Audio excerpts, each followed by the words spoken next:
Boom. All right. Hello, everyone. Welcome into episode number, I think this is 29 of Subeg's Garden.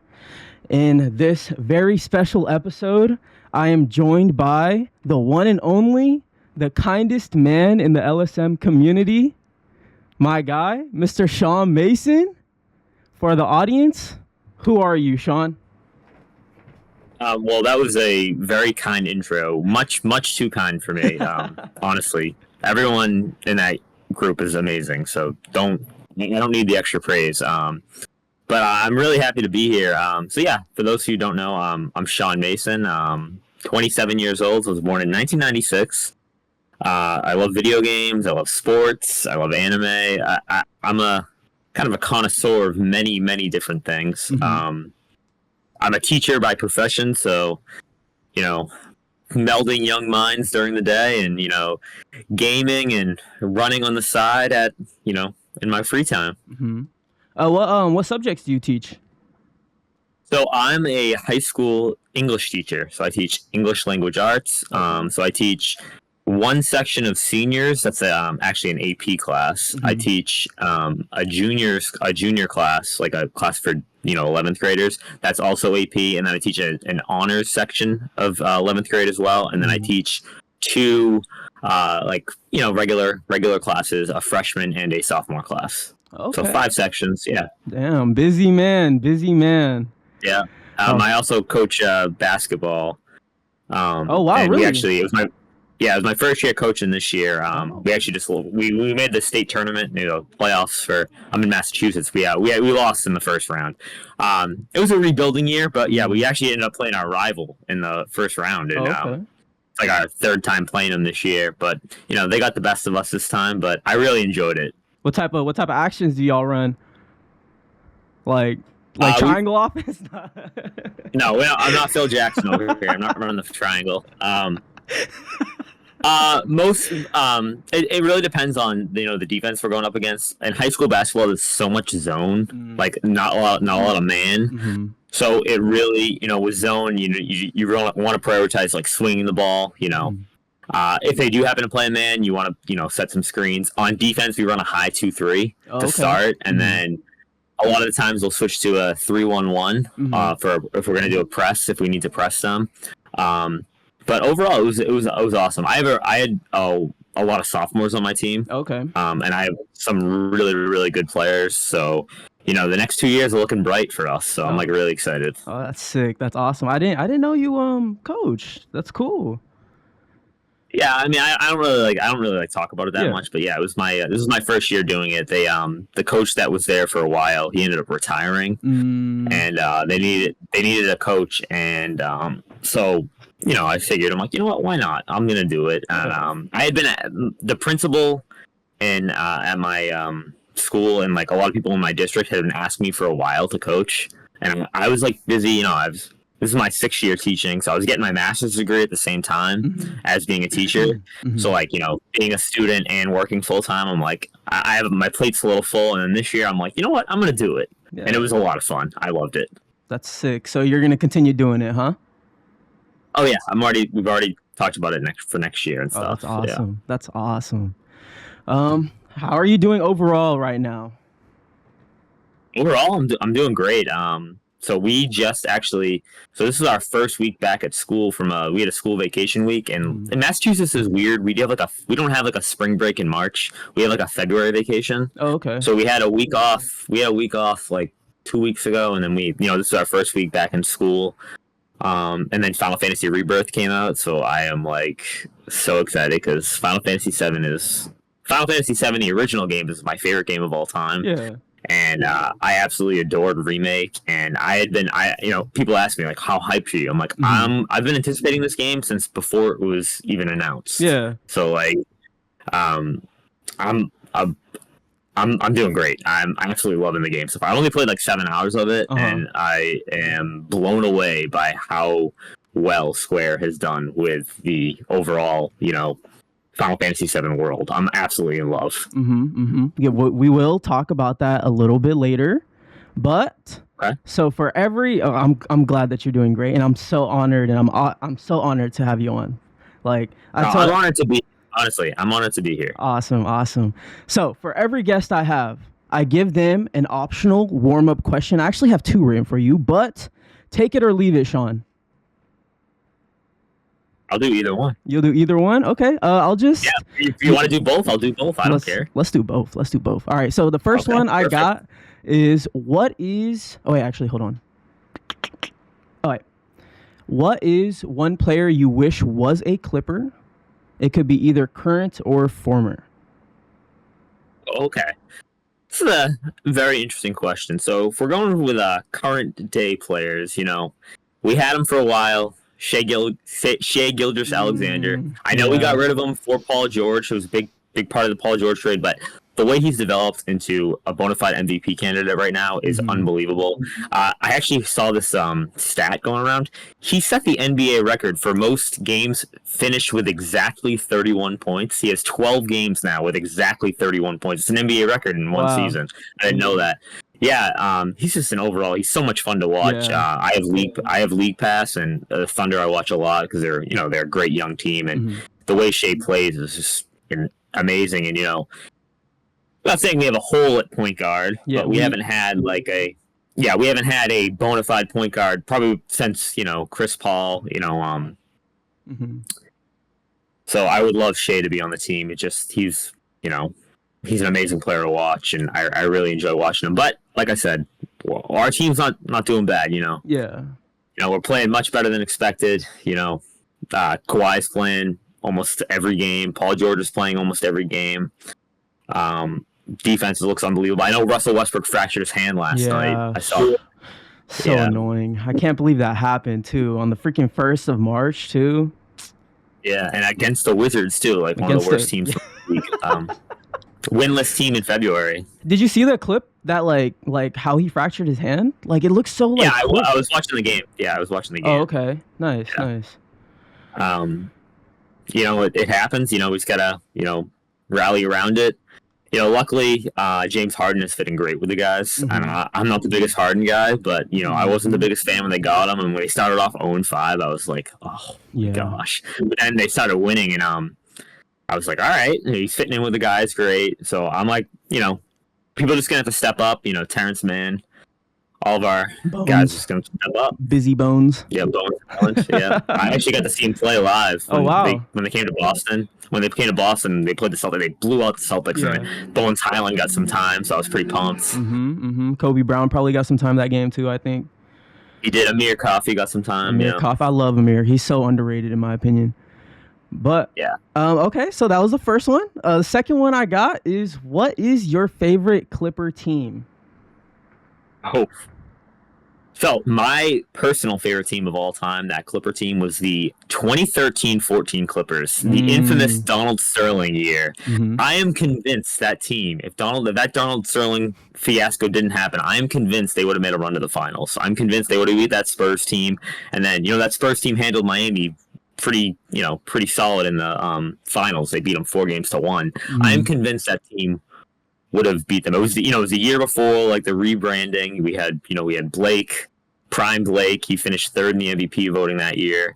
Prime CP3, and JJ Redick was on that team. DeAndre Jordan, prime. That was peak Lob City. Yeah, I loved watching them play. I'll never forget. Right after the whole Donald Sterling thing came out, they were playing the Warriors in a playoff series, and they came out in the warm ups. And they had the jerseys on inside out to say we stand with the fans, not Donald Sterling. Yeah. But I'm convinced if that fiasco didn't happen, that team would have gone far. I am also very partial to the next year's team, the 14-15 team as well, the team that infamously blew the 3-1 lead against the Rockets, and in that game 6 blew basically a 30-point halftime lead. Yeah.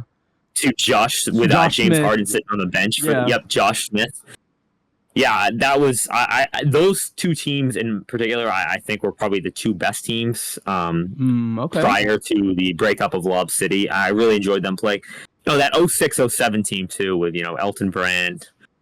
They made the run to the second round of the playoffs. That was the first success I'd ever seen in my life as a Clippers fan. I really like that team. Yeah. But then Brand, jumps to go play in Philly, chase the money in Philly. But we got Baron Davis from the Warriors. That didn't really work out that well, but but yeah. So those would probably be my teams. What's your favorite team? All right, so I got two squads too. They're both relatively recent. I do want to preface, so I did get into NBA and basketball around the 2014-15 season. That's also that's also when I started playing basketball too. So I was like, you know what, let me start playing basketball. Let me pick up 2K. Let me pick a team. Everyone around me is a Lakers or a Warriors fan. So I was like, you know what, fuck that. Let me pick someone else. And of course, I picked a team that has never won a championship. I don't even remember how I picked them. I was just like looking through the list of teams. I was like, oh, the Clippers, they're intriguing. I was like, let me just be them. And then history happens, and I'm super attached to them now, you know. But the new arena next year, into a dome. I want to go there so bad. I want to be a part of the wall, but I know that shit's gonna be so expensive. Oh my gosh, it's going to be so expensive. But hey, the bathrooms are supposed to be amazing, according to Steve Ballmer. The toilets and everything, yeah. He's a great businessman. He's a great businessman. Oh my gosh, insane. And he goes insane on the sidelines too, like when he's sitting on the court side. A little too crazy, in my opinion. Yeah, a little bit. Do you want to hear my story about how I'm a Clippers fan? Yeah, go for it. Okay, so it's funny, you know, being in Massachusetts, you know, you got a Celtics, you know, historic franchise, probably the second best franchise in NBA history behind the Lakers, unfortunately. So my dad is not a basketball fan at all. Like, he's not a basketball. He's a big hockey guy. 4 years old. I'm 4 years old. It's 2001. We're going on vacation to California to visit some of my parents' friends who live out in the Anaheim area. And we're flying out there, and the airline we're flying lost two of our luggage, like two of our suitcases. Oh, wow. And some of it was like my clothes, you know, 4-year-old. And I'm like, what am I supposed to, like, I start like crying, freaking out because I don't have like anything to wear. So my mom ends up buying some clothes out there, and she ends up buying me a pair of pajamas with that Clippers logo on it. Okay. And I don't, you know, 4 years old, you don't really know anything about sports or anything. And so I started wearing them. And then, you know, a year and a half later, I start, you know, picking up. I'm like, oh, I want to play basketball. I came home from like kindergarten. I was like, I want to play basketball. And so, you know, I started hanging out with my cousin, who was a big basketball fan. He's like 5 years older than me, and and we started playing. And then I started, you know, watching games, and I'm like, my favorite team's the Clippers. And then he's like, why? I'm like, because I have them on pajamas. And then, you know, you start playing 2K, and then, you know, you start watching the games. And yeah, I was very early investor in League Pass. Like, my parents blessed me and allowed me to get League Pass. Well, they paid for it as a kid, obviously. But I would watch a ton of basketball, and I just became a basketball junkie. And the Clippers just were my team, and I was, you know, diehard with them. And, you know, the Celtics, you know, I had to deal with the Clippers being one of the worst teams in the league the year the Celtics won their last championship, and all my friends were like, "What's wrong with you? Why are you a Clippers fan?" Blah blah blah blah, all this stuff. Yeah. But I just fell in love with them. Yeah. Yeah. You. Well, we'll get to this a little bit later. Why we are Clippers fans, but so let me tell you my teams real quick. So like I said, I got two squads. Let me answer the first question. So the player that I wish was on the Clippers, I kind of want Wemby. I'm not gonna lie, but we ain't ever gonna get Wemby, probably. Greg's he's insane. Yeah, he's an absolute animal. The stuff he's doing is like Jordan-esque. Yeah, it's crazy. But so that's probably not realistic because Greg Popovich is probably never gonna let go of him. Second, I kind of wish KD picked our squad in 2016. When he decided to go to the Warriors, I kind of, you know, if he picked our team, I feel like his legacy would be a little bit more solidified, you know? Like, he's still trying to solidify his legacy now because he joined the Warriors. But, I don't know, I just kind of wish he joined our team because, you know, we were really just missing that guy that could take over, in my opinion. Yeah, we were coming off of, you know, close playoff series losses. You know, KD would have been that guy. Probably would have stuck with it. Would have been like CP3, KD, and Blake Griffin and DeAndre Jordan. We might have had to get rid of Jordan for that, but it would have been a solidified squad, and I think we definitely could have gone toe-to-toe with the Warriors. Yeah. But, you know, unfortunately, he decided to take the easy route. which is what it is, you know. Well, what do you think about It is that? what it is. Yeah. I mean, it is what it is. But like, I mean, he got 2 championships out of it. He got 2 Finals MVPs. But there's always going to be that question, Yeah, like, exactly. you know, he joined a 73-win team that had already won a championship and had just blew a 3-1 lead in the playoffs. And when he was in Oklahoma City, he was up 3-1 on that Warriors team in the playoffs, and he blew that 3-1 lead. So it's very different than when LeBron went to Miami, or when the Celtics went and acquired KG and Ray Allen. It was very different. Like, this team, like, again, they had already won a championship. They just broke the NBA record for a single win percentage. They had a 2-time MVP with Steph Curry. Yeah. It was very, very different. But it is what it is. Some of those Warriors teams were insane. Like, Yeah. that first year, that first and second, that first year with KD was it was incredible. unreal. Yeah. I feel like we were one of the teams that, like, took them, like, further in the playoffs. Like, they were just running through every other team except for the Raptors, which they lost to them. But, like, that year, like, we gave them a run for their money, with the 8-seed squad, with the squad with no all-stars. With the team that was supposed to be tanking. Exactly. With a team that's supposed to be tanking. We faced the Warriors out of all teams with fucking KD. We took 2 games. Yeah. We took it to game 6, right? Yeah, we took it to game 6, yep. And then we ended up losing. But again, like you said, that Warriors team ended up losing to the Raptors, and that was like kind of the end of that of that KD Warriors squad. Yep. And then after that, we got Kawhi, which is so crazy, huh? I'll never forget that. So at the time, it was the summer before my senior year of college. No, it was, sorry. I was teaching. Got it. Sorry, I was after college. It was the summer of 2019. Sorry, I apologize. I was going to my second year teaching. But I was still living at home because I hadn't bought a house yet. And I'll never forget, I, like, woke up in the middle of the night to go to the bathroom, and I'm like, I'm just gonna check my phone. And it's like, I checked my phone, and it was like 2 minutes after, like, that news all broke that they got Kawhi and they got Paul George. It's like 3 a.m. Eastern, East Coast time. And I started, like, freaking out, and I, like, ran upstairs because my room was in the basement. I ran upstairs, and I started, like, freaking out. My parents woke up and, like, what is wrong with you? What's going on? I'm like, we got Kawhi and Paul George. And my dad's like, go to bed. It was, like, the funniest thing. Yeah, I'll never forget that. I was hyped for that. That's how my experiences are usually. I'm usually the only one that's excited in my friend groups and my family. It's usually just me, the sole Clippers fan out here.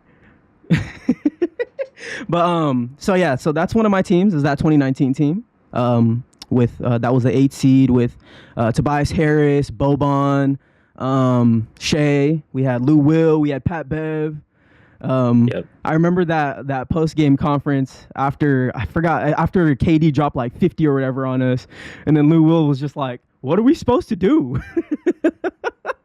Yeah, that's just true. Like, what are we supposed to do? But that it's still something that I keep in my mind, because I feel like that's when we found that identity of, like, being together.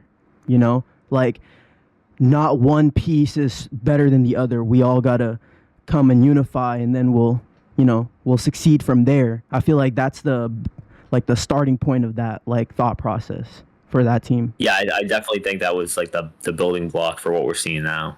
Exactly. Like, next man up mentality, Oh yeah. And then the second squad, this is also super recent, but that 2021 squad that went to the Western Conference Finals, unmatched energy, man, unmatched vibes. Yeah, that was a tough Western Finals loss. Yeah, it was. I was so upset. Me too, man. Yeah. I mean, that's our life being Clippers fans, right? In quotes. Yep. It's like, can't expect, we're up 3-1. You can't expect, to win. Like, I'll never, like I had mentioned that Rocket series when we were up 3-1. My friend was like, "You must be ecstatic. You're gonna go to the Western Conference Finals." And I was like, "Listen, I've seen them blow 3-1 leads. I've seen them blow leads. I'm not holding my breath." Yeah, so exactly. It's one of those things. You just gotta hope, but you can't expect. All right. So we already jumped into the first segment. We're talking about the Clippers, and we could talk a little bit more about sports later on. You already answered how you became a Clippers fan. It was because some PJs, huh? Yep. I PJs, love it. yep. I love it. Thank you. Thanks to my mom for buying them. Yep, of course. Shout out to the mom for the PJs. I wish I got some Clippers PJs. That would be sick. But all right. So the next question I have is, what does being a Clippers fan mean to you? Oof, this is a very loaded question. So what does a Clippers fan mean to me? I think it kind of like you adapt like that underdog mentality where it's like, we're the little brother of Los Angeles. Yeah. The Lakers are the big time franchise. But, going back to 2010, I mean, the Clippers have been a much more success. I mean, I know the Lakers have that one championship, but overall speaking, from a win-loss percentage, from the award percentage, from the accolades, making playoffs, star power, playoffs, star power. The Clippers have been the more prolific team, and I just think it's cool to have that mentality that like no one really expects you to win, and embrace that as a fan. And so when you do eventually get success, it's like that much sweeter. I think that's what it really means to me is just embracing that mentality of being the underdog, and we're here to win. Everyone's together, and it's such a great fan base. There's a lot of loyal fans there, so I think that's what it means to me. Yeah. So I've been saying Clippers fan, but really like if I just look at the whole NBA, I love basketball in general. But I would say those are really just like my guys, like I've already said, like I'm emotionally attached to them. I have my reasons, like back in that series when we played against the Blazers. I think it was the year after we lost the 3-1 lead to the Rockets, I think. But that year I was actually I was going through some things. I was in my junior year of high school. I was homeless for a part of it, so I was I was biking to work. I was staying at motels and stuff, just trying to get through it like with my mom. And I remember like the one thing I was like always super excited about was seeing the Clippers, like because like that was my one hope, like if they could win, then like I'm a win too, you know what I'm saying? But inspirational.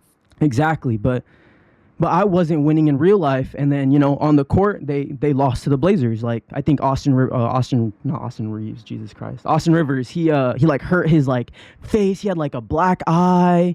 Our team was like injured. Blake Griffin had gone down. He was like trying to battle through injury and stuff. So it was just like damn, like I'm struggling out here. They're kind of struggling on the court. Like those are my guys, And like we lost that series, but still like the main thing that even you said, it's like we're the ultimate underdogs. No one expects us to win, but and we have always, I don't want to say like this, but we have just lost, consistently like over the years. But it's that thought of getting back up. We have to get back up to just continue like the season comes again. Like things aren't over just because we lose. Just because we lose once, that doesn't mean we're losing forever. You know what I'm saying? Exactly. And like I had said, it just makes that when you do find success, it makes it that much sweeter. And I'm so glad to hear that you're, you've turned, I mean, I know that was like almost 10 years ago, but you've turned your life around. You have this podcast, you have a home. I'm really happy about that for you. Thank you, man. And I'm here talking to the wonderful Sean Mason, man, about the Clippers. Yeah, I was gonna say this earlier, but when the season started, I made like a video about like my hopes and expectations of the team, and because like if I talk too much about them, then I can just go on, like I could just keep on rambling. Yeah. But I said same thing. But I said to myself, I'm like, you know what? I'm gonna say this one thing. I'm gonna be like, we just gotta be great. We have everything we need, and I'm gonna keep silent until we do it right. But since I'm talking to you, I lift off my silence a little bit. I talk about them here and there, like I'll talk shit and stuff, but I try not to talk too much about them or else I go into like a rabbit hole, you know what I'm saying? Oh yeah, no, I totally hear you with that. Well, I appreciate you breaking your silence just to talk Clippers with me because around here I can't talk much Clippers basketball with people. I do have a couple, some people. One guy I work with in particular, he's a huge NBA fan, and we talk basketball almost every day at work. He's actually a Dallas Mavericks fan. Oh wow, okay. Yeah, so he's a. But it's funny, yeah. And then my brother-in-law. Sorry, my headphone. No, you're good. You're good. My brother-in-law is actually he works for the like one of the local like radio stations in Boston. Mm-hmm. It's called WEI. It's like a big like sports. It's like the second biggest sports like radio in like Massachusetts. He actually covers the Patriots and he covers the Celtics, and he's a huge fan. So we're always talking sports too. Mm-hmm. But yeah, he's convinced that the Celtics are going to win everything this year. And I just told him, wait till you get to the finals, you run to the Clippers. Yeah, people do think that's going to be the finals matchup, right? Yeah, I mean, when we went to the game, I actually went to the game with him a couple weeks ago when they were here in Boston. And there was a lot of people that were like, this is the finals preview. And the Clippers blew them out. Absolutely blew them out. How was it? Awesome. Did people start leaving and stuff like in the fourth? Oh yeah. So people were leaving in like the end of the third. Oh wow. But like there was these people near us, like sitting right next to us, and they got up and left like 2 minutes left in the third. And I turned to my brother-in-law and I go, "Yeah, they're not coming back." He goes, "You don't think so?" I go, "No." And they didn't come back. It was funny. There was actually a lot, not a ton, but a lot more Clippers fans than I expected. I saw a lot of people walking around with Kawhi jerseys, Paul George jerseys, a lot of Russell Westbrook jerseys, which was funny to see. Mm-hmm. I saw some James Harden shirts. Oh, okay. Just saw some Clipper shirts in general. Yeah, it was really cool to see that. And I was wearing my Clipper stuff, so you get the go Clippers, and then you get the Celtics fans who are like, "What's wrong with you, dude?" Yeah. Okay. Yeah, I remember that game too. I was so excited for it too. I was like, "Damn, this is gonna be a great game," and I was like, "Bro, this is boring." Why locked down on defense? He just he stopped everyone. The only person who could shoot on the Celtics was Tatum. Other than that, they shot 2 of 15 from 3 outside of Tatum. Mm-hmm. That's our peak. We can be that good, Yep. We can be that good. It's really just in their hands. All right. Next question I got. Favorite Clips moments on the court, off the court? Oof. Okay. So one of my favorite moments of all time, I'll never forget, is winning the draft lottery to draft Blake Griffin. I will remember that for a long time. So it was the 2008 draft, as we know. No, 2009 draft. I apologize. 2009 draft. So I was in 7th grade. It was May 2009. I was in 7th grade, and surrounded by Celtics fans again, and then we got this generational talent in Blake Griffin, projected to be number 1 high flyer, and the Clippers won that draft lottery that night, and I lost it. I freaked out, and I'm running around my house. I'm I can't believe it! I can't believe it! This is amazing! Yeah.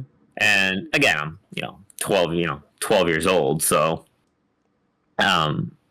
yeah, that was one of the moments I can just remember vividly, where I was sitting downstairs watching on a giant tube TV, mm-hmm. and I see the David Stern, and the first pick goes to the Los Angeles Clippers, and I freaked out. Yeah, that's a moment I really remember. The CP3 trade, December 7th, 2011. I remember that vividly, because he got infamously he got vetoed. He was supposed to be traded to the Lakers, and that trade got vetoed. And then he ends up coming to the Clippers. That was another thing. I'm oh my gosh, we have a real squad here. We could be a finals contender with this squad. Mm-hmm. That's another great moment. We had talked about the Kawhi, Paul George that night, where I just woke up in the middle of the night, going to the bathroom. That was funny. Yeah, that day when they both got to our team was crazy for me too, because it was midnight, right? I had so many people that were NBA fans texting me oh, y'all are gonna win, I'm bruh, I want them to win so badly, but I still know it's gonna be a long road for us, Yep. Nothing's given. Exactly. But continue. I have 2 more moments I just want to mention. Yeah, go for it. 3 more if that's all right with you. Yes, sir. One of them was the Blake Griffin dunk over Kendrick Perkins in 2012. February 2012, because I remember coming into school the next day and I looked exhausted, and my friend Brian was like, why are you so tired? I'm like, I stayed up and watched the Clippers game. Game didn't start till 10:30 because again, I'm on the East Coast. Mm-hmm. And I'm like, but you should have seen this insane dunk by Blake. And I freaked out. And that was another thing. I wasn't supposed to be up that late. Yeah. And my mom heard me. And she's like, go to bed. You have school tomorrow. Like, all right, Mom. Sorry. And then the Blake Griffin over Timothy Mozgov dunk, his rookie year, in the Madison Square Garden. That was just electric. That was when I knew I was like, this guy is something special. That was insane. That also happened to be his first career 40-point game. I remember because he hit a 3-pointer, and back then it was like, oh my god, Blake shot a 3-pointer and he hit it, and that was insane. And then last honorable, my last real memorable moment is just making the overall 06-07 playoffs, making a run to the second round and seeing the Lakers not even in the playoffs and being like, oh my gosh, this is awesome. And the fact that all my friends who were Celtics fans, the Celtics were horrendous that year. And that was just a fun squad. Those are some of my favorite moments. Sorry if I threw out a bunch there. Yeah, you good. You can keep on going if you like. I mean, I have too many to name. When Blake, CP, and them held DeAndre hostage. Oh my gosh, yep, I remember that. Following that on Twitter like all night. Yeah. Being like, oh my gosh, what is gonna happen? Yeah, exactly. And then literally it was reported it was reported he was going to the Mavericks, and then they basically locked him and said, you're not leaving until you sign here. Yeah. We need you. Which is crazy. Yep. So your favorite era is like the Lob City era, huh? I would say, yeah, the Lob City era. I mean, think about it. It's been, the end of my middle school through my college was, middle of my college was the Lob City era. And I just fell in love. Like, I watched so much basketball. Like, high school, an unhealthy amount of basketball I watched. An unhealthy amount. I remember I had, so my junior year, my first period so my schedule was weird. It didn't rotate. Like, this periods didn't rotate. So first period every day I had study hall. Okay. And then second period every day I had this independent research project, which was basically like I did my own research project. You had like a whole semester to do like a project on your own. You had to have like a teacher sponsor you. I basically did the project in like the first week. And then so the rest of the semester I literally sat there and so I basically had 2 study halls back to back, and I would just watch, I would just log into League Pass and just watch like basketball from the night before, that was my first 2 periods of the day, like every day. Mm-hmm. And so I just have so much like nostalgia for that era of basketball, and watching the Heatles win 2 championships, go to 4 in a row, and then the rise of the Warriors, and like you said, I'm a huge just basketball fan in general. I'll watch any basketball game. Mm-hmm. So that's a real prime era. And those Clippers teams were just so fun to watch. Mm-hmm. Mm-hmm. Yeah, they were electric. When they had it clicking, they were unstoppable. It's just unfortunate that we always have some random role player just go off on us random times. Yep. It's just you can't account for Josh Smith hitting 5 threes. You just can't account for that. Yeah. Nope. With James Harden and Dwight Howard both sitting on the bench. Yeah. Yep. And I have some lowlights too when we had Wesley Johnson and James Harden freaking crossed him up hella bad, and he flew off the ground, and it's crazy. He did a little stare down. Look at him, and then he shot the 3. Yep. Yeah, I was holding. I was like, oh no, why? Because when you see moments like when LeBron dunked on PG earlier this year, when you see moments like that, it's you just know that you're gonna constantly see them for the rest of the season. You know what I'm saying? Yep. Of course. No, trust me, I know. Yeah. But some favorite moments for me, 2021. That year we were so close. We were right there. If we just had Kawhi. Yep. And then we just ran into a great Phoenix squad. Yeah. Who I thought they were gonna win everything. Oh, I wow. really did. Against the Bucks. Yeah. I did. Yeah. I mean, they were up 2-0 as well. Mm-hmm. Yeah. It took greatness from Giannis. Yeah, so not the biggest Giannis guy. No? Why not? No. Well, I went to college in Milwaukee, and I went to Marquette University. So that's the same one Jimmy Butler's from, huh? Yeah, Jimmy Butler, Dwayne Wade, Sick. Jay Crowder. But let's just say when I was there, I my freshman year was the year after Giannis got, so it's Giannis's second year, there were no Bucks fans. I'm just gonna put that out there. There weren't any Bucks fans. I could walk down to the arena from Marquette and buy a ticket the day of the game and sit half court. I mean, courtside for like dirt cheap. By the time I ended college, there was a lot of Bucks fans, but just putting that out there. And I don't know. I'm just not the biggest. Maybe I just grew a distaste for the Bucks just being there. Okay. Well, that makes sense. That makes sense. I kind of feel the same with the Warriors. Well, before 2020, they won in 2022, right? They beat the Celtics in 2022, yes. Yeah, so before then, I was a huge hater. But then when they won that, I was like, all right, I got to stop hating on them. They proved me wrong. I can't stand them. Yeah, you can't stand them either? Can't stand them. Nope, cannot stand them. Yeah, Draymond. I get so scared when playing them because I feel like Draymond's going to, like he's too, like, just wild with his body. It's like, it's dangerous. Yeah, I think he might be one of the most... He's right up there with, like... Kyrie is one of the most least likable players in the league for me. Yeah. Yeah. Oh, Draymond? Yeah. Okay. Explain it. Why don't you like him? Is it because he just be hurting people? Yeah, and honestly, he's probably one of those guys, to be honest, if he was on my team, I'd probably love him. Exactly. He's one of those players. Like if he's on your team, you'll love him. Pat Bev, if he's on your team, you'll love him. I had a funny conversation. I had a conversation when Pat Bev left the Clippers. My friend Tim, who's another huge basketball fan, probably one of the bigger basketball fans in my friend group, was like, "Oh, you're gonna hate him now, aren't you?" I'm like, "Nope, I'm not gonna hate him. I'm not gonna hate him. I'm still gonna like him. And I'm like, Tim, if he came to the Celtics, you would love him. He's like, no, I wouldn't. And then probably 3 hours later, I get a text from him. Yeah, I probably would. Yeah, no, it's the truth. Funny. Yeah. It's because those are the players that they do the intangibles, they do like the dirty work. Yeah. So it's like every team needs those guys. The stuff that doesn't show up on the stat sheet. Exactly. So 2021, that's one of my favorite moments. PG going off. I think it was game 5. He went off for 40 something points on 15 to 21 shooting. Crazy. Like that's inspired basketball, Team Man going off on the Jazz. Yep. He literally willed us back into that game because we were losing. Yeah, Blake Griffin throwing them thrunks down, those were always crazy. I remember when we beat the Lakers, I forgot what year it was, but we beat them by 50 that year. It was we were just throwing lobs and stuff. But yeah, some great moments, they of course they're overshadowed by the losses, the 3-1 series against the Rockets, the 3-1 against the Nuggets, those.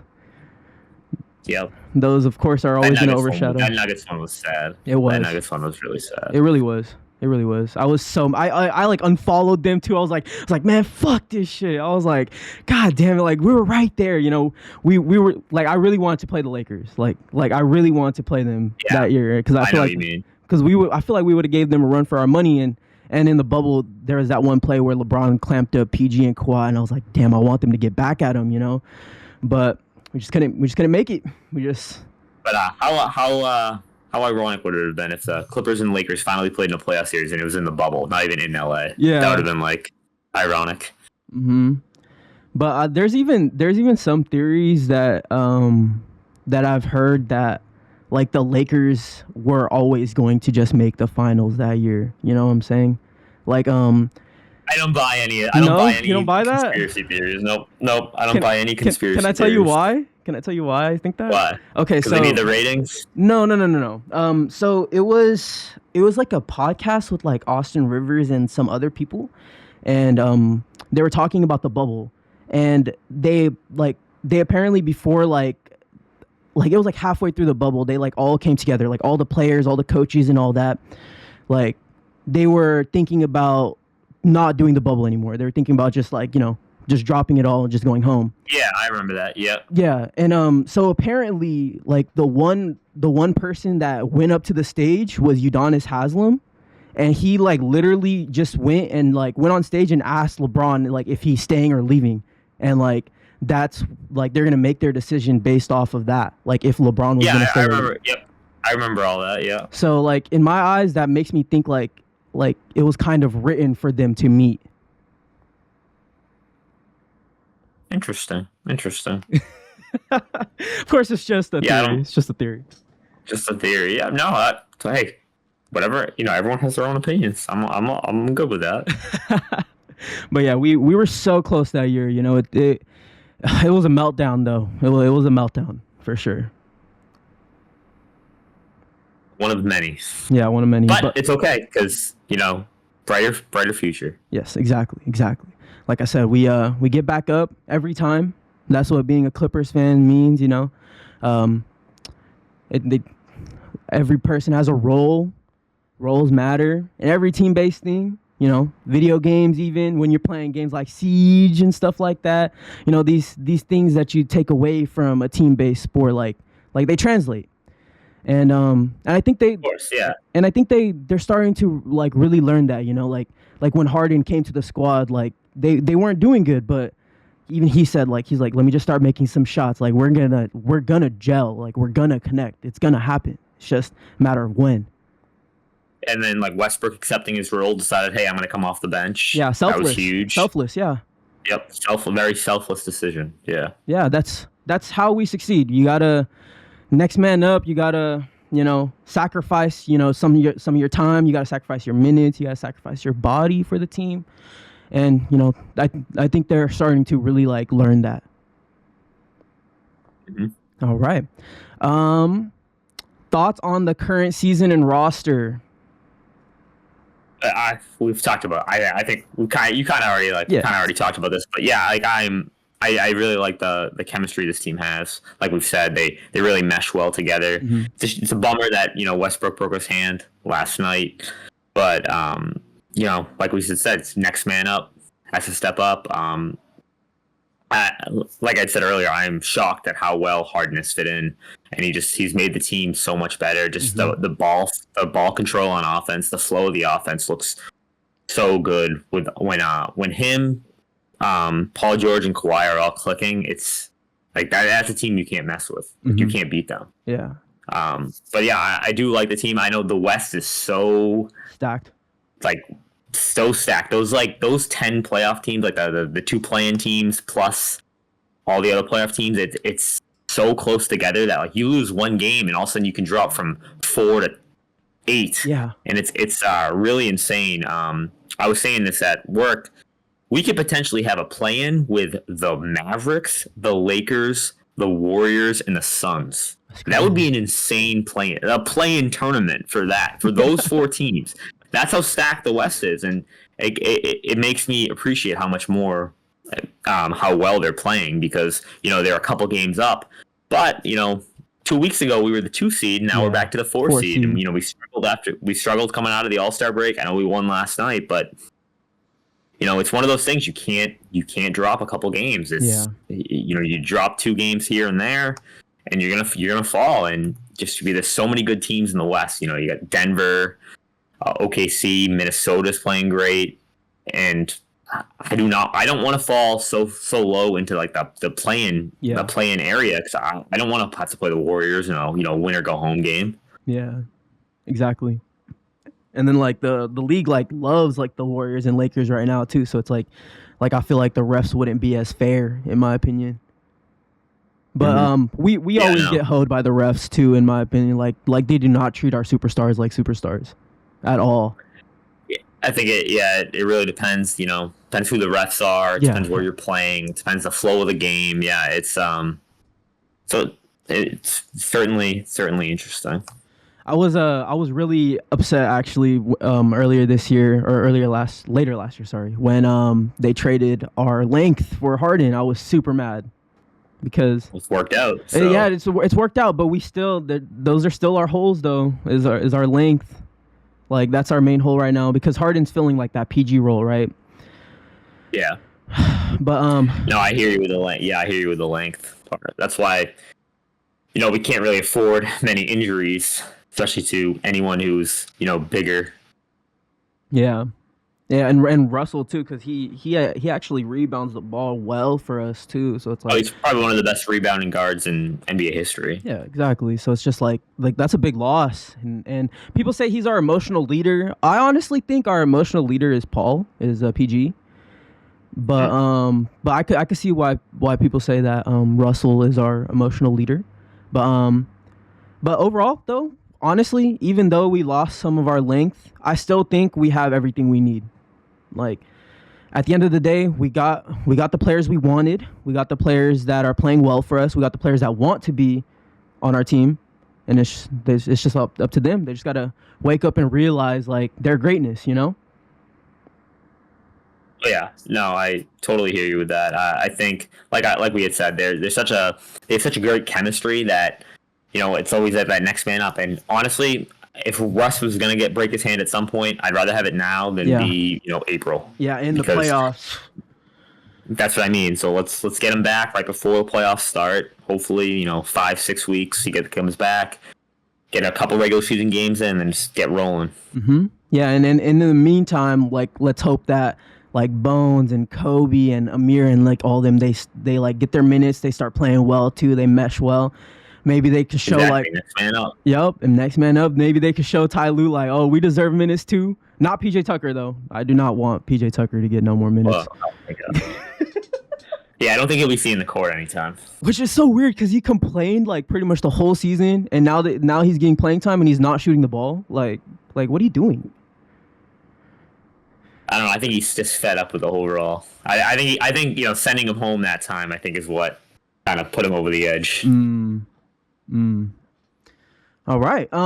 So we've been going on for a while. You got any final thoughts on the Clippers? You want to talk about sports a little bit more in general, or? Overall, like I said, I love basketball. I love being a Clippers fan, and you know, hopefully, when they win the championship this June, I can come back on and we can just have a championship podcast. I'm gonna just go like that and just walk away. I'm probably actually let's not say what I will do because the future is unwritten, right? Exactly. You never know. Never know. We can hope. We can hope. We can hope. And I keep on saying this, but we have everything we need. You know what I'm saying? Oh yeah. The team's built to win the championship, and like you had said, I think this could definitely be the year. And if they do make the finals, I'll be going to a game somewhere. I don't care where it is. I'll be going somewhere. Sick. All right. So that was the end of the Clippers segment. I'm so happy I got to talk to someone finally that's a Clippers fan. The only other Clippers fan I've met was back in 2015-16. I worked at KFC back then, and my coworker was also a Clippers fan too. So yeah, so since then it's been no one other than you. Well, I appreciate it. I love talking. Like I said, I'll talk basketball whenever, you know. Anytime I can talk basketball, any excuse. Facts. All right. So for every guest I have on the show, I love to give them a segment as well to talk about whatever they want to talk about. So Sean, you can consider this your segment. Okay. So, you know, I was surprised when I saw the doc. I'm like, oh, I get my own segment. Okay. So I was, you know, pondering what I was going to think about and what I was going to present to everyone. So I'm thinking about, I'm a very nostalgic person. So like just childhood nostalgia in general. I have so much nostalgia for so many different things.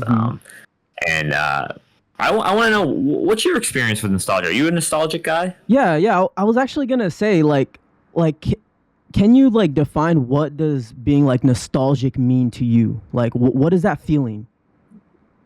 I just think, you know, you get those memories just come back into your head of like things you can recall, like that, you know, they just, maybe you see something and it invokes a memory in your brain that you just can see, or a feeling that you felt back when you were a kid. Like, for example, we had a tradition growing up. Every Friday we'd go to Blockbuster. Okay. And obviously I'm not driving around seeing Blockbusters anymore. But anytime I see like I know, right? Anytime I see like the Blockbuster like logo online, or I see like the font, or someone talks about it, I just get those memories of going to Blockbuster every Friday, renting certain things, picking out the candy of your choice.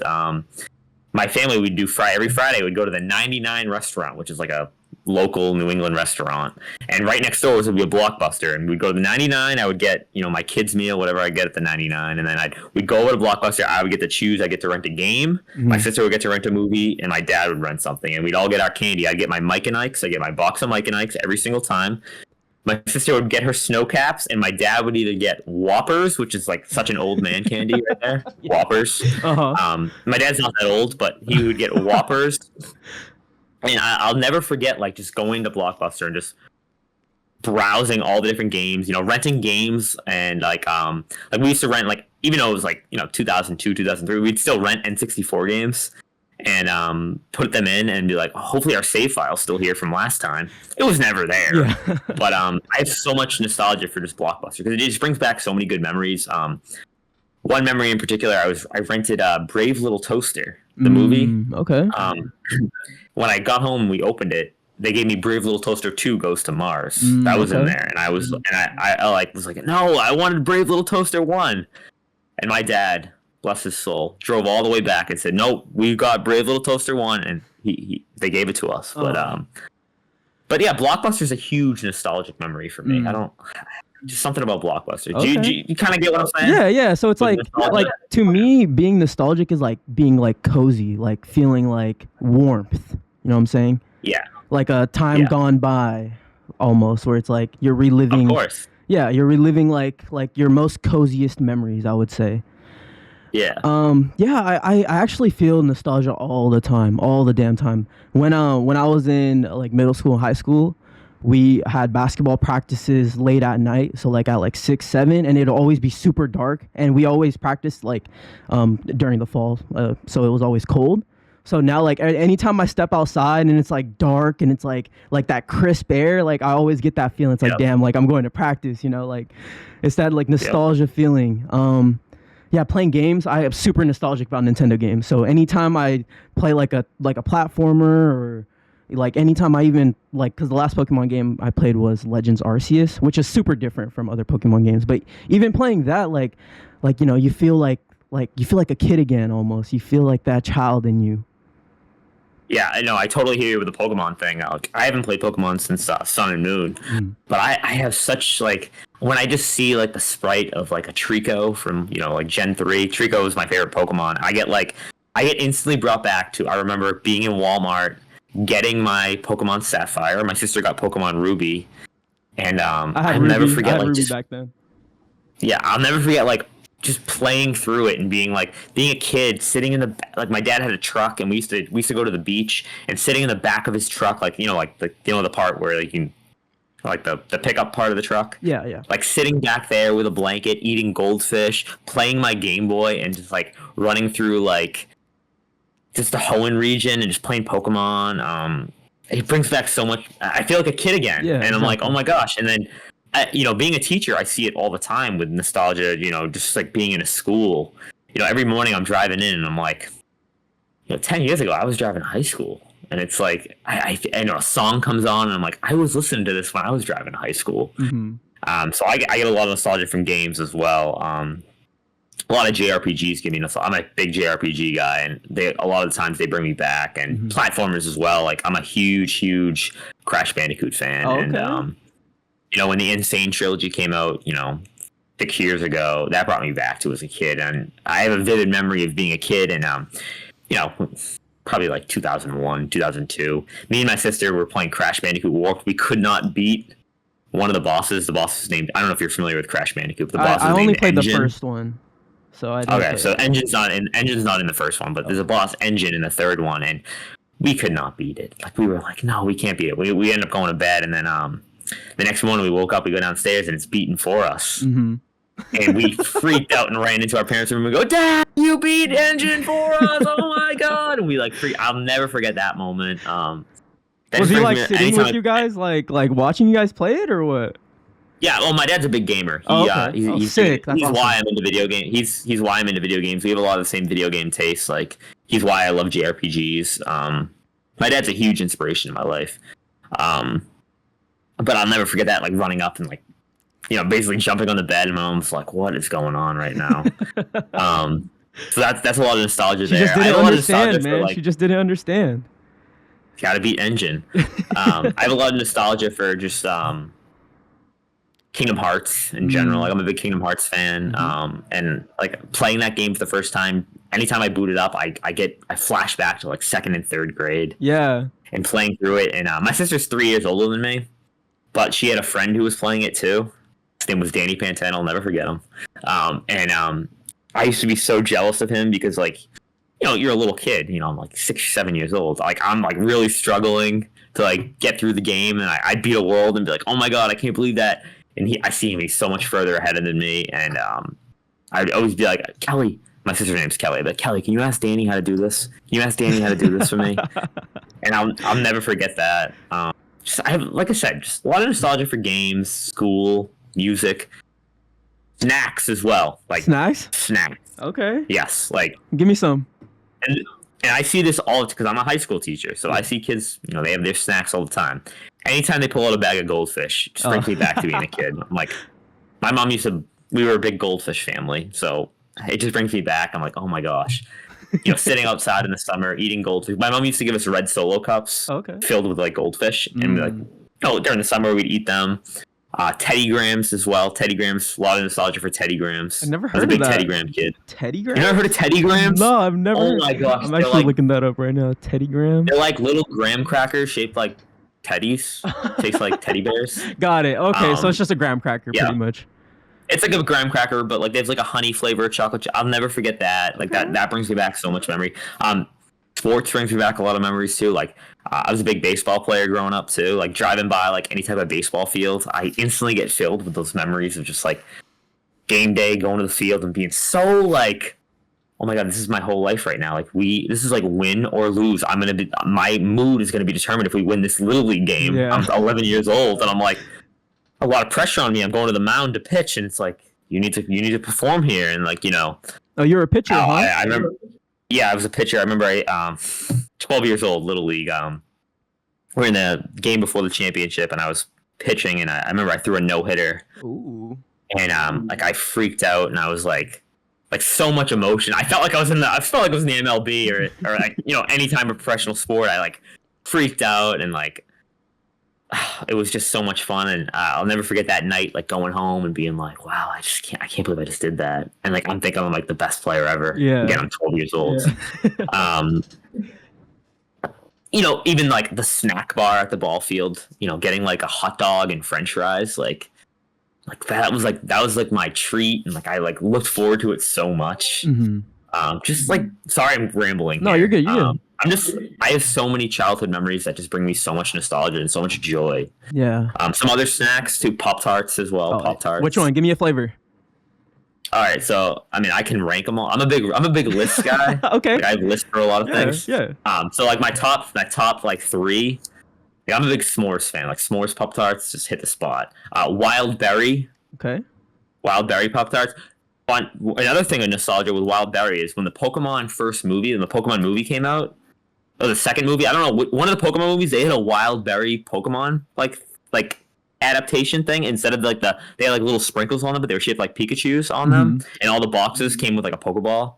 That was pretty cool. I'll never forget that. And then so s'mores, Wild Berry, and I'm a huge brown sugar cinnamon fan. Yep. That's my favorite one. I love brown sugar cinnamon. Fun fact, one day in 8th grade, my parents went to, so my sister was in high school, so my parents went to Vegas and they left us home. My sister was watching me. Okay. One day, I don't know why I did this, but the entire day, all I had was Pop-Tarts. For the entire day, I ate 2 boxes, like 2 like of those, like, you know, there's like 4 in each of them. Mm-hmm. It's like 4, like, but each pouch has 2. Yeah. So like, I had like 16 brown sugar Pop-Tarts, like, in one day. Damn. Like I was in like 8th grade. I'm like, oh, this will be fun. I remember I came into school that Monday. My friends were like, what'd you do? I'm like, oh, Saturday, I ate 16 brown sugar Pop-Tarts. They were like, what? I'm like, yeah, that's what I had. Like, so much like nostalgia and just fun memories, like stuff like that. Yeah. Yeah, just like stuff like that. Mm-hmm. I love it. The thing that sucks about nostalgia though is that it's like kind of a fleeting like feeling, right? Yeah, because you're like in your mind, you're like, oh, I love that feeling, but then you know, like you can never go back there. Yeah, it's never gonna be as simple as it was. Yes, that's something I tell my students all the time. Do not wish, like, especially my freshmen who are 14, they're like, oh, I can't wait to be a senior. I'm like, do not wish this time away, guys. Mm-hmm. Like, you don't understand. Like, you do not understand how your life might seem so stressful right now, and you might have you think you have so many problems going on. And some of you do have a lot of big problems, but some of the problems you're going to face when you're an adult are, you're going to look back at your childhood and be like, why was I like complaining? Why did I say I wish I was an adult? Yeah. And I tell my seniors from day one, I go, this is going to be a year. It's going to go by fast. Savor every moment of it. Like, do not waste this time, because pretty soon you're going to be an adult. Some of you are not going to go to college, and some of you are going to go right into the workforce next year, and you're going to realize, oh my gosh, I'm an adult now. I got to pay taxes. I got to go live in an apartment, and you got to cook your own meals. You got to think about groceries. You got to do so much, you know. Yeah, exactly. So it's one of those things that nostalgia does bring, that a little bit of sadness, where like, I can never go back here, and then like but at the same time, you're like, there's such good memories, and you wish you could just go back and tell yourself, just savor this, or just go back one day and experience one of those things. If I could go back one day and experience one of those summer days, going to the beach, playing my Game Boy Advance SP, playing Pokemon Sapphire in the back, eating goldfish, running around the beach, it's just something that like I would do. And it's so cool to like, and people always ask you, one of those common questions, I get, if you go back in time, like, what would you do? What would you change? One thing. My answer always is the same. I wouldn't change anything. I mean, the good, the bad, it's who I am. It's made me who I am today. Without that, I don't know what would happen. Like, if I decided, hey, I'm not going to do this, like, how different would my life be? Yeah. No, I have that feeling too. Like there are moments that I wish I could go back to and change, but at the end of the day, that would probably change the whole trajectory of my life. Exactly. Who knows? You might not be a Clippers fan. Yeah. I might be a godforsaken Lakers fan. Or a Wizards fan. Oh, no. The winless Wizards. Yeah. The Lizards. The Lizards. Oh, we man. call them. Spelled the W. Oh, okay. I hear a lot of flippers out here when people talk about the Clippers. Oh, Jesus. Yeah, it's... Anyways. Yeah, so that's kind of like... I'm like really nostalgic for a lot of those things, Just nostalgia in general. It's cozy, like you said. It's cozy. Yeah, and it keeps you grounded. Oh, yeah, definitely.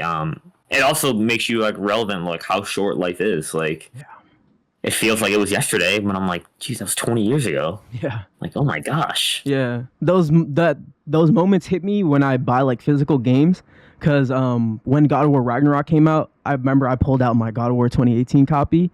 I was just thinking, I was like, damn, like I really went 4 or 5 years ago, went to this GameStop, got this game. Now this many years later, I'm getting the sequel.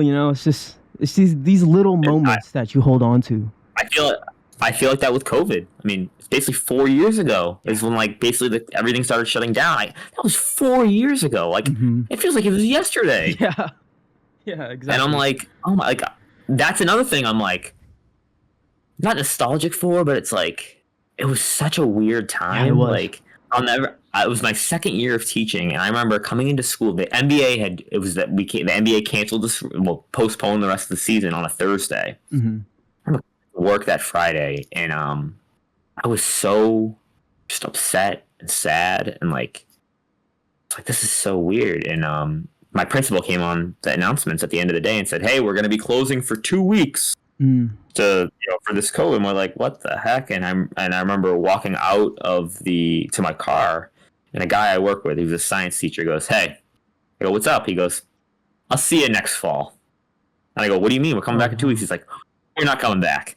And then that Sunday, the governor of Massachusetts shut down the state. And then from then on, it was like, we were, out of school until basically the next school year, and it was wild times. But like you said, that was 4 years ago. That was Final Fantasy VII Remake. It came out like, that was one good. Okay, I will admit that was one cool thing about that. I was, I had to stay at my house all day. I didn't have to like teach, but I got to play Final Fantasy VII Remake, and that was like a real game that like helped me get through a lot of things during that COVID time. And the only people I really saw were my parents, because I still lived at home, and I was like, all right, just hanging out with mom and dad. But it's not nostalgic for that, but it's just, it does put it into perspective, like how fast time goes. Yeah.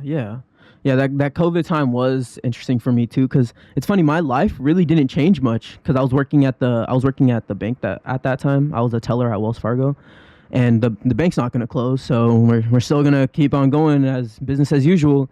And I remember like that first week, I was driving to work and it was just the roads were just empty, like just completely empty. I was like, what the fuck? Like did I wake up into the apocalypse or something?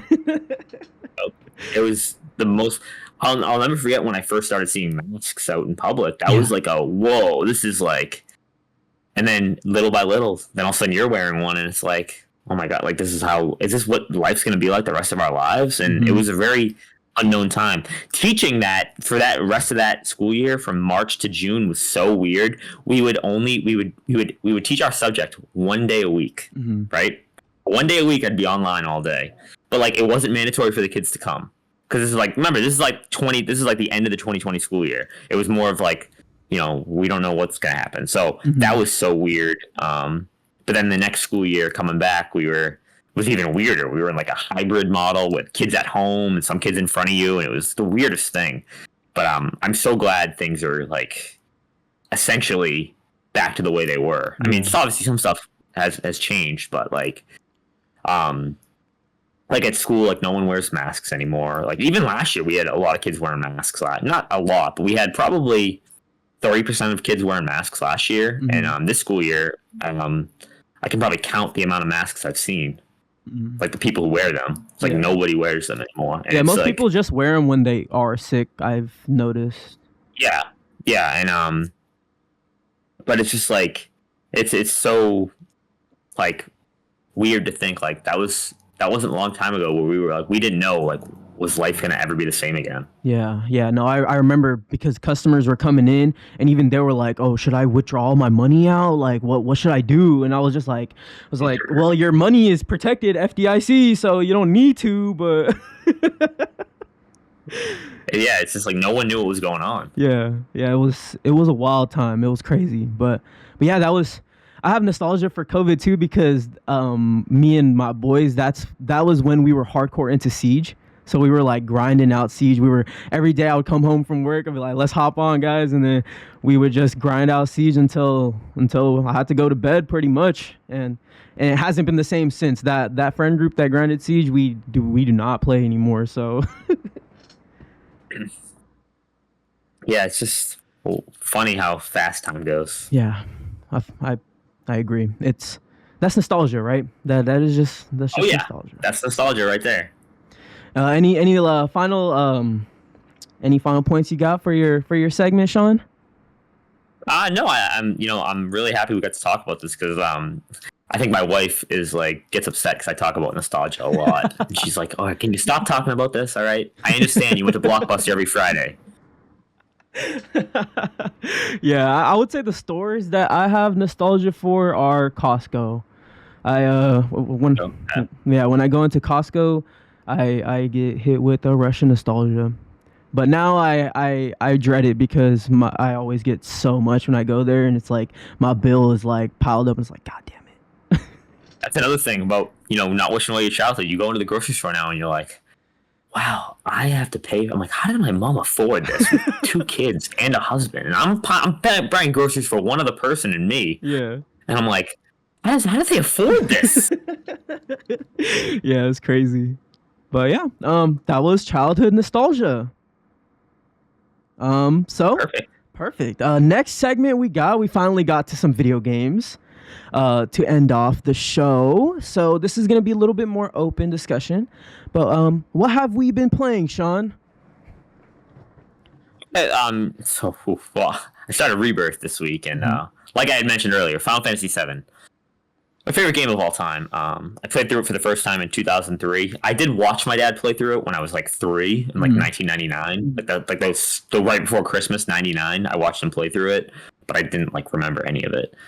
So I remember playing through that. That was a life changing game for me. I Side note, fell can in I love ask with you a quick Cloud. question? Yeah. What do you think about the idea of people playing remake and rebirth without playing 7 OG?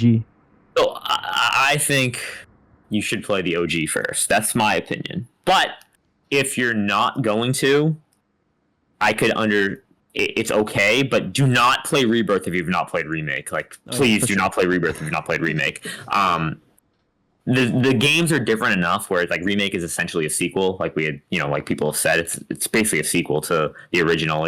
Some of the same events, but a different spin on it. I would say if you want the whole picture, you play the OG, you play Crisis Core, you play Dirge of Cerberus, you play everything. But if not, I'm not gonna be like, oh my gosh, you can't play my game. So yeah, I'm playing Rebirth right now. I'm 7 hours in, and blown away by how well Square has done. Like, I cannot believe it. The way everything looks, just like it's what I imagined it as a kid. Like in my mind, like, oh, this would. Obviously, I knew like, oh, the PS1, PS2, they can't handle graphics like this. But like, that's what I imagined in my head. I would close my eyes and think about it. I used to write like short stories in school about Final Fantasy when I was in elementary school. They were probably god awful. But it's basically, this is what I'm imagining doing. So I'm in love with that. As far as what else I'm playing, so I had been playing a very anime game, very weebish, Grand Blue Fantasy Relink. Okay. It's a very, very weebish game and a very anime game. Okay. But I really enjoyed it. The combat was awesome. The overall story was like a heartwarming story about, coming together, fighting for each other, stepping up when someone needs you. It's kind of similar to what we were talking about earlier. And the end game was awesome. There's like so many different quests you can do that aren't unlocked until after the end game, and a lot of bosses. It's kind of like Monster Hunter crossed with like a Tales of game and a Star Ocean game, which was really fun.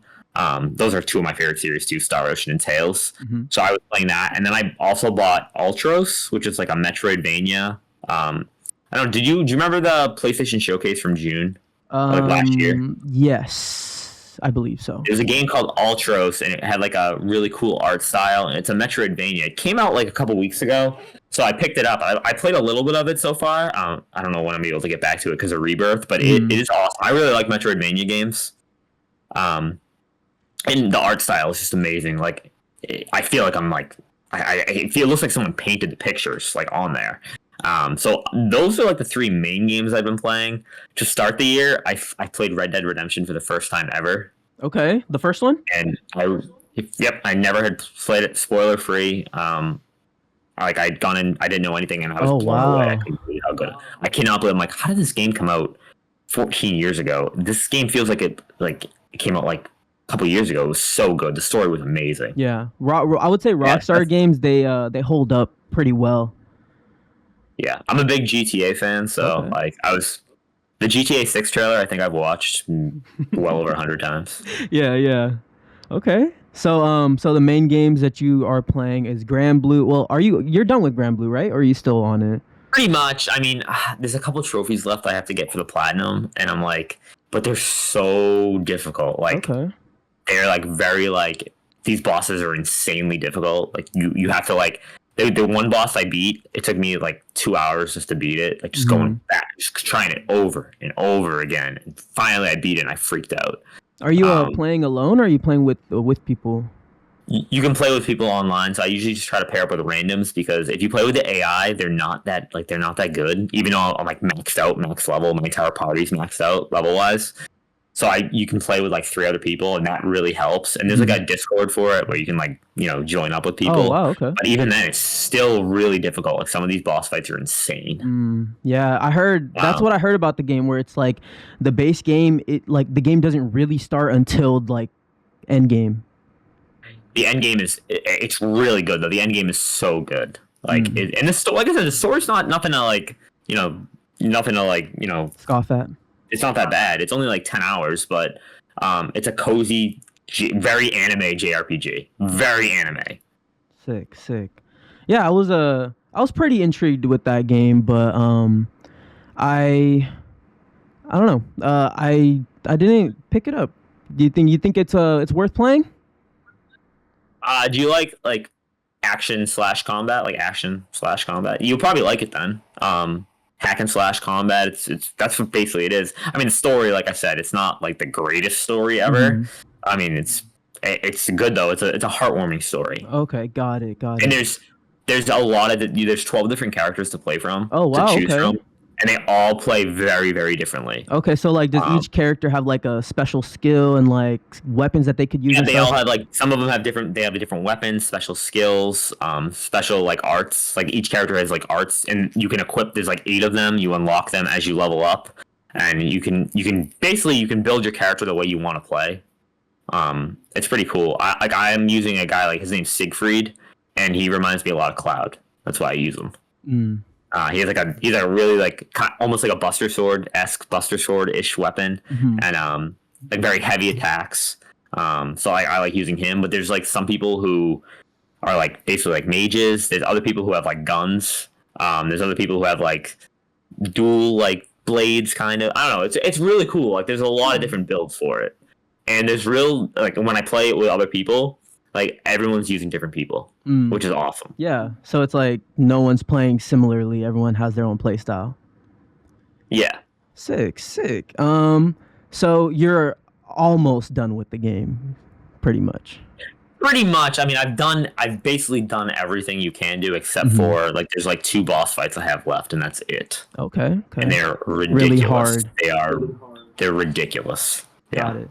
So, but now Rebirth is out, so I'm like totally encompassed in that. Got it. So yeah, we can talk about Rebirth a little bit. What chapter are you on? I just started chapter 3, but I'm like 7 hours deep. So like in chapter 2, I did every single side quest. I did every single like there's like outposts you like in like very like Ubisoft like with like the towers and everything, and like I did all the side stuff you can possibly do in chapter 2, and it's so good. It is so good. I'm on chapter 2 right now. It's just like okay, you are okay. Yeah. I just got I just got the mini game. I forgot what it's Queen's Blood, I think it's called. Oh, Queen's Blood. Okay. Yeah. Oof. So see that's something I could get addicted to. Is Queen's Blood. I could get addicted. Yeah, it was fun. It was fun. Yeah. I like it because they like you walk out the room, the game tells you if you want to play the tutorial or not. I did the tutorial, and then you go into like the little town, and then you could play Queen's Blood with like 2 other people, right? Yeah, in Calm. Yeah, you can play 2 other people, and then there's some side quests that you have to play. There's a side quest that you have to play certain people that you can't play them unless you're doing the side quest, and it's so much fun. Oh my gosh. Yeah, no, I'm loving it. What do you think? Is that opening chapter 1? That opening. Oh my god. That was crazy. That was crazy. Yeah. Yeah. Kind of brought me to tears. Almost. Yeah. There's moments where so let me preface by saying this. I did not beat Final Fantasy VII OG. So when I wanted to play Remake, I actually went and played 7 on Game Pass, but I only played it up until you left Midgar. So I stopped playing it then. I was actually planning on going back to it and completing it, but they took it off Game Pass. So now I'm thinking about getting it on the Switch and completing it there, but after Rebirth, obviously, because I don't want to take myself out of Rebirth now, you know what I'm saying? But But yeah, like there's moments where you can tell it's like they know what's gonna happen, and those moments give me like goosebumps, you know what I'm saying? Yeah, it's like, to me, I feel like one character in particular, Aerith.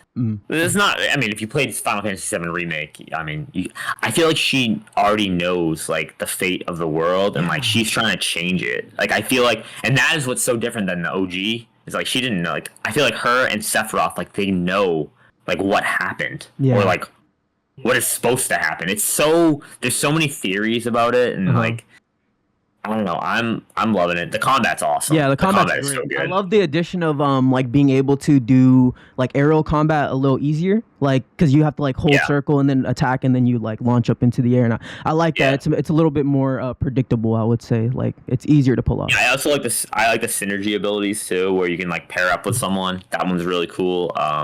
So right now, like I love using Cloud, but I love using Cloud, Tifa, and I love Barret. Like I absolutely love Barret. Yeah. Barret's so cool. And it's so funny, Barret is like, the way he sounds is exactly the way I pictured when I was a kid. Yeah. Like, it's like, I'm like, this is spot on. Yeah, no, I think they did the characters justice, for sure. Yeah. Yeah, I'm excited to keep on playing it. I've been dabbling into other games here and there. I actually just got Tekken last night too, so I played like. Oh my gosh, it's my first ever Tekken game. Oh yeah, me too. Yes. I absolutely love it.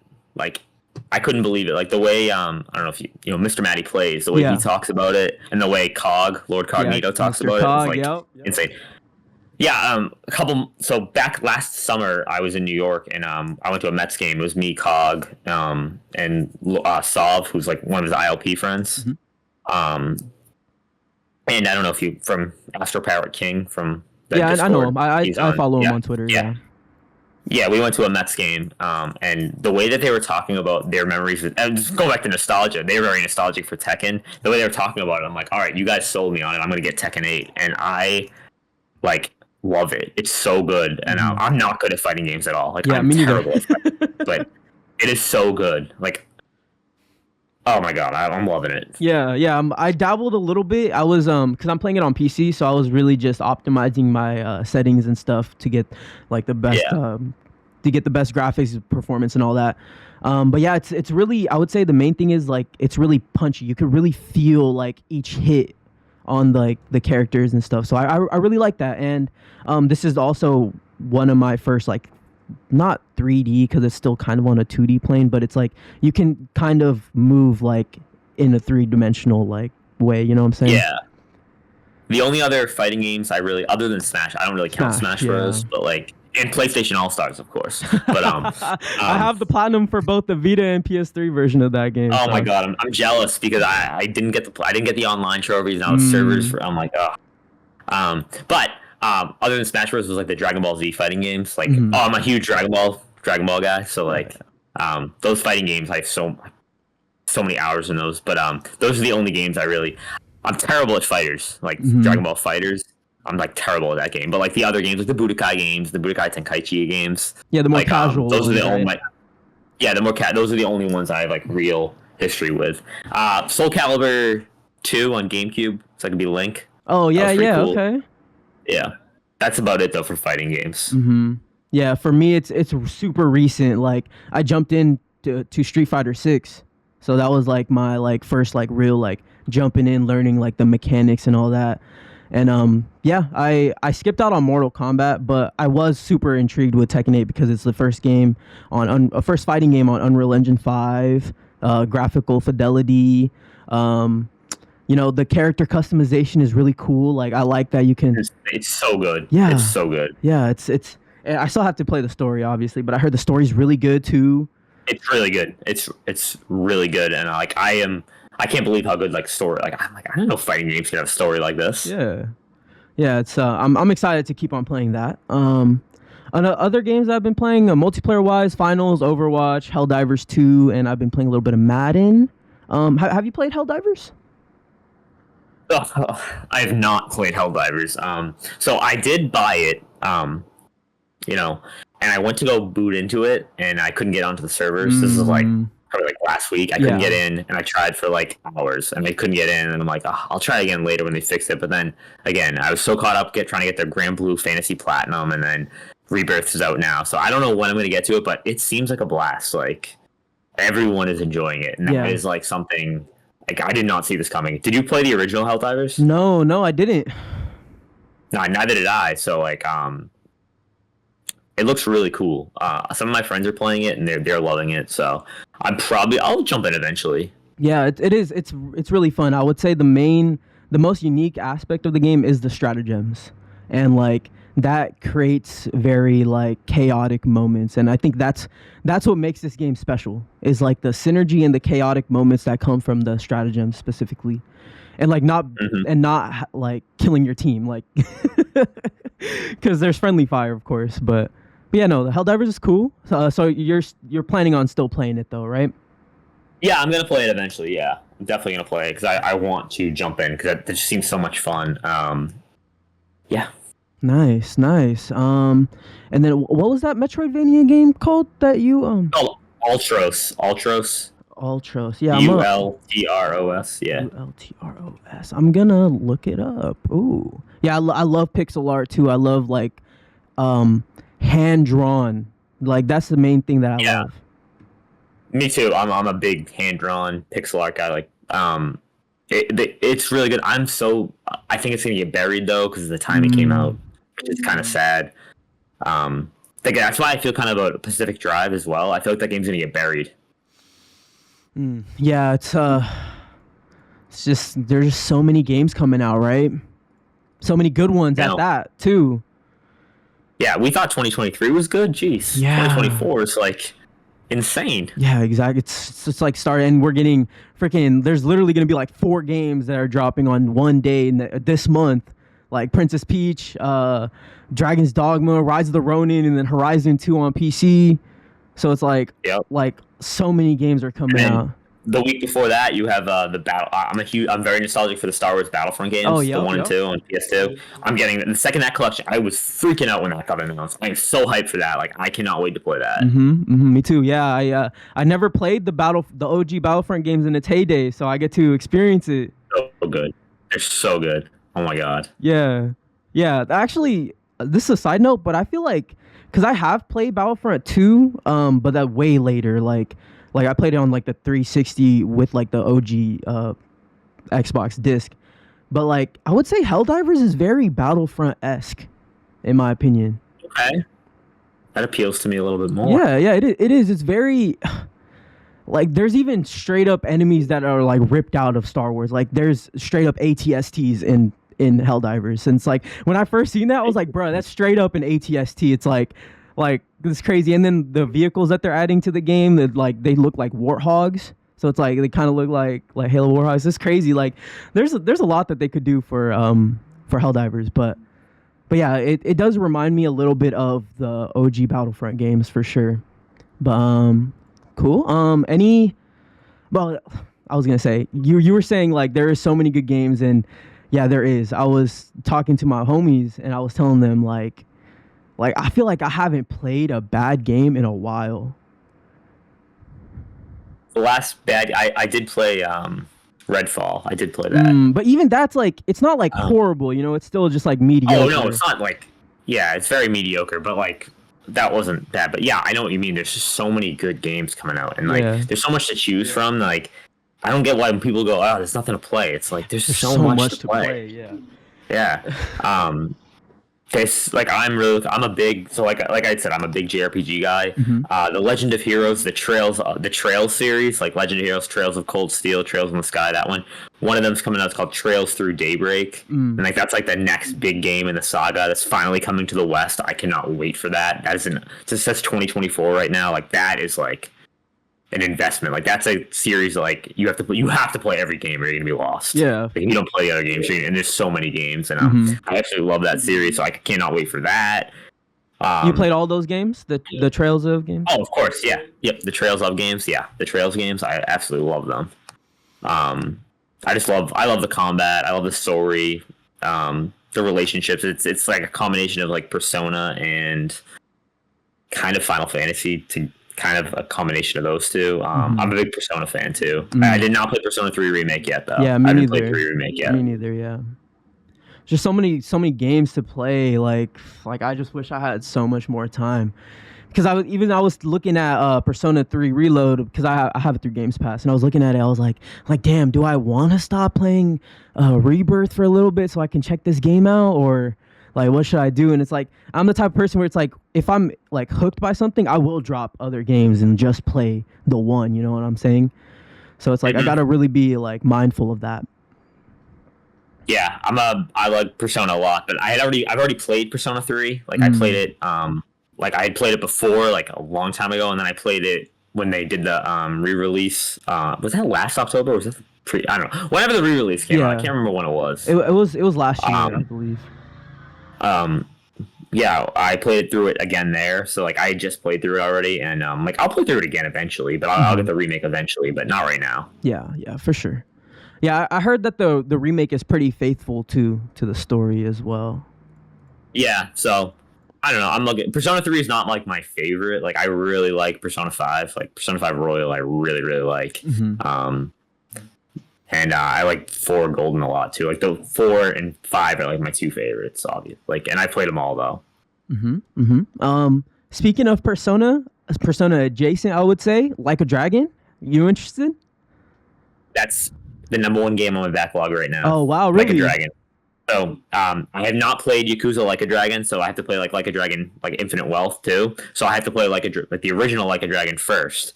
But I'm that is like right up my alley. That turn-based combat, Yeah. very anime Japanese. Like I cannot wait to get to that. I've been putting it off for a while because I had never played a Yakuza.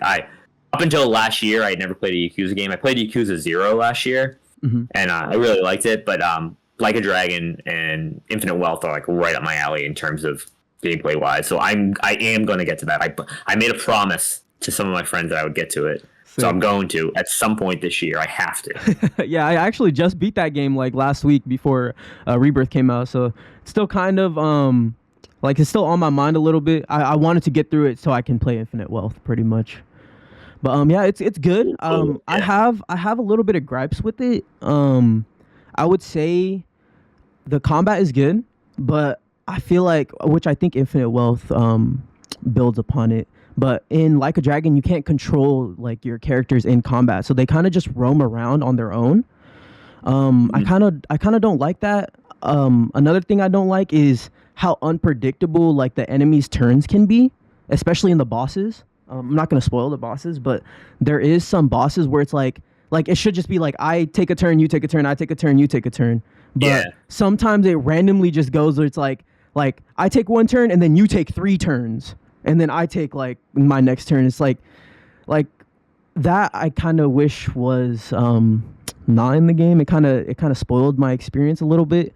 And then there is mandatory grinding in the game, so that kind of like made my playthrough a little bit longer. It extended my playthrough by like 10 hours. So it's like, wow. Yeah. But that's because I wanted to get to like a certain level. Like if you look on Google, like they tell you like the recommended level for the boss was like 44, but I was like, let me just grind to like level 50 and I should be good. But even doing that, I was still struggling with the boss and stuff. But it's good. The story is great. I would say like the story is really what kind of hooked me through the game. But yeah, I just be Like a Dragon. I tried to get that off my plate for Rebirth pretty much. I don't blame you. Yeah, but yeah. Any other games that you've been playing, or maybe games that you're thinking of playing? Like I said, like a Dragon's right up there for me. I am gonna get to Death Stranding at some point this year. I've never played Death Stranding.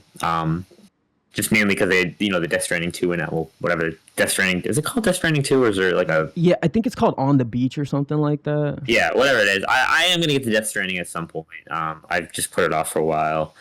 But yeah, other than that, I'm just looking forward to so many good games. I can't wait. I can't wait for the Switch 2 reveal. Like whatever that is. I'm so excited for that too, man. Super excited. It's gonna be a good time. It's gonna be a really, really good time. Yep. Great time to be a gamer. Yes, sir. Great. It is. That's what I tell everyone. It's like if you get into games, now is the best time because you have so many options. There's something for everyone. Exactly. You can play handheld. You can play on powerful consoles. You can play, on your phones and stuff. So like, there's so many options to play. There's so many good games to play. To end off this, what we've been playing, I also checked out a little bit of Dead Island 2. That's cool. I really just was I played that game the night before Rebirth just to play something, just to spend some time with something to get my mind off of Rebirth because everyone was playing the game already and I wanted to get the physical copy. So. But nothing wrong with that. Yeah, there isn't. I wanted the physical just so I can complete my Final Fantasy collection. Hopefully, the next one still comes on PS5, so I can have that synergy going there. What you think? The next one's coming out when? Oh, I'm gonna say 2030. 2030? 6 years, because I think they're gonna do Kingdom Hearts 4 first. Mm-hmm. So I'm going to say 2030. I think we're going to get Kingdom Hearts 4 and Final Fantasy 17 before then. That's my prediction. Okay. Sick. Yeah. I'm actually excited for Kingdom Hearts 4 as well. Yeah, you said you were a Kingdom Hearts guy, right? Yeah, huge Kingdom Hearts guy. Yeah. I've bought consoles for Kingdom Hearts, so I'm right there with you. That's awesome. Yeah, I bought the 3DS. Yeah. Right, ready? Yeah. Just favorite Kingdom Hearts game. Kingdom Hearts 2 for sure. Oh, of course. I mean, of course. Yeah. Kingdom Hearts 2, Kingdom Hearts Birth by Sleep, Kingdom Hearts 3. I love them all. Absolutely love. I adore the series. Yeah. And the story's not that complicated. People make it seem like it's wicked complicated. It's really not that complicated. There's a lot of retcons, though. Yeah, I'm just, you follow along. You play the games in the order you're supposed to play them in. You can follow along. Yeah. It's like reading a book. And then when you get to 3, they kind of try to simplify it for people, for sure. Yeah. Oh no, definitely. Yeah. Yeah. I would say Kingdom Hearts 2 is the best one because it has the most like snappy gameplay, like because like 3 the combat is insane. Yeah, because in 3 and Birth by Sleep they feel a little bit more floaty, I would say, but with 2 it does feel like character action game almost. Yeah. First. So good. Yeah. So is it 2 for you too, or? Yeah, two, definitely. Yeah, it's 2, and then Birth by Sleep is followed by Kingdom Hearts 3. Yeah, I was saying earlier, I bought a 3DS straight up just for Kingdom Hearts Dream Drop Distance, and then I bought a PS3 for thinking Kingdom Hearts 3 was gonna come out on there. But I did the same thing. Yeah, I bought the PS3 for Kingdom Hearts and Final Fantasy Versus 13. So I got the PS3. Hey, maybe we'll get that with Kingdom Hearts 4. Versus 13. Yeah, hopefully. Yozora. All right, my friend. That was all I have written for this show. Any last thoughts before we end this episode? I'll say thanks for having me. I really appreciate you. You reached out to me, and I was like thrilled to hear that someone actually wanted to talk to me. I was like, oh my gosh, this is awesome. So I'm like really happy about this. So thanks for having me. It was the honor to be on here with you. It's great. You did a great job. You're a great host. Thank you, man. Honestly, this has been great. Sick, man. I'm so honored to have you on, man. I heard you at the end of almost every LSM episode for years now. I hear that Sean Mason going. I was like, damn, gotta get him on sooner or later. And then you're also the you kind of extended your hand a little bit. Like a while back, you said. I commented on one of your food posts because Sean loves to bake, of course. But I commented on your food post, and you straight up were like, "Yeah, you're always welcome here." And none of my friends even invite me over to for dinner and stuff. Yeah, anytime. If you're ever in Massachusetts, you want to come to a Sunday dinner at the Mason household. That's what I do all day Sunday. Is just cook and bake. Yeah. Well, what's anytime. What's on the menu for tomorrow? You'll see tomorrow. Oh. You'll see tomorrow. Chef never reveals his secrets. For sure. I love that.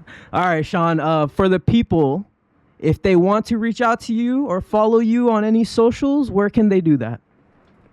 So they can follow me on Twitter or X or whatever you call it these days. Hang on, let me just make sure I get my handle correct. Yeah, no, you're good. It is at Sean Likes to Bake. That's at SEAN Likes to Bake. That's my Twitter/X. PlayStation name is just Mason the Baker. But yeah, I mean, honestly, you can really follow me anywhere. I have Instagram as well. It's Mason the Baker there as well. I'm pretty much straightforward. I just kind of tweet a positivity. I'm trying to be trying to be positive a lot. There's a lot of negative energy in the world, and it's good to be positive about things. I agree. And then you're also a co-host on a show as well, right? Yep, we just started. It's called Games Over Plastic. It's a good Great time. Name. Great name. Yeah, I did not come up with it. I cannot take that. That was not me. That was that's Hodge or a Midnight? great name. Midnight. Okay. That was all Midnight. Hodge does the artwork though. His artwork's amazing. Yeah. And he makes all the thumbnails and everything. But yeah, it's a good time. It's a gaming agnostic podcast. So we, no console wars, no fanboys. Play everything, talk about everything. We're actually going to do our next episode is going to be really special. It's about our top 5 games of all time. And we have a special guest coming on. Oh, yeah? And for those in LSM, you'll be familiar with him. Oh, yeah, I'm tuning in. I've watched both of the episodes, so it's good. I like your conversations for sure. I appreciate that. We're not doing it for we're just doing it for fun. Yeah. We're like, if we get one person to watch, that's great. If we get 10 people, even better. But it's a good time. And Hodge is a good guy. Midnight's a great guy. I've never met Midnight in person, but I've met Hodge a few times. Okay. He's a really good guy.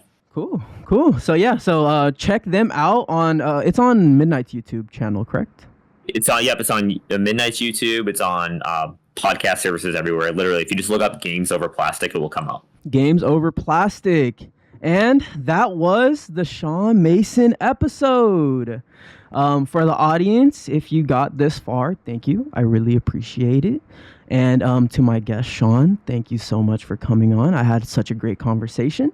If you guys want to follow me, check me out. It's everywhere. It's just Subeg Dollywell. And then on YouTube, it's Subegles. And I'm also on Patreon as well. So thank you guys for tuning in. Peace out. Say something, Sean. Bye.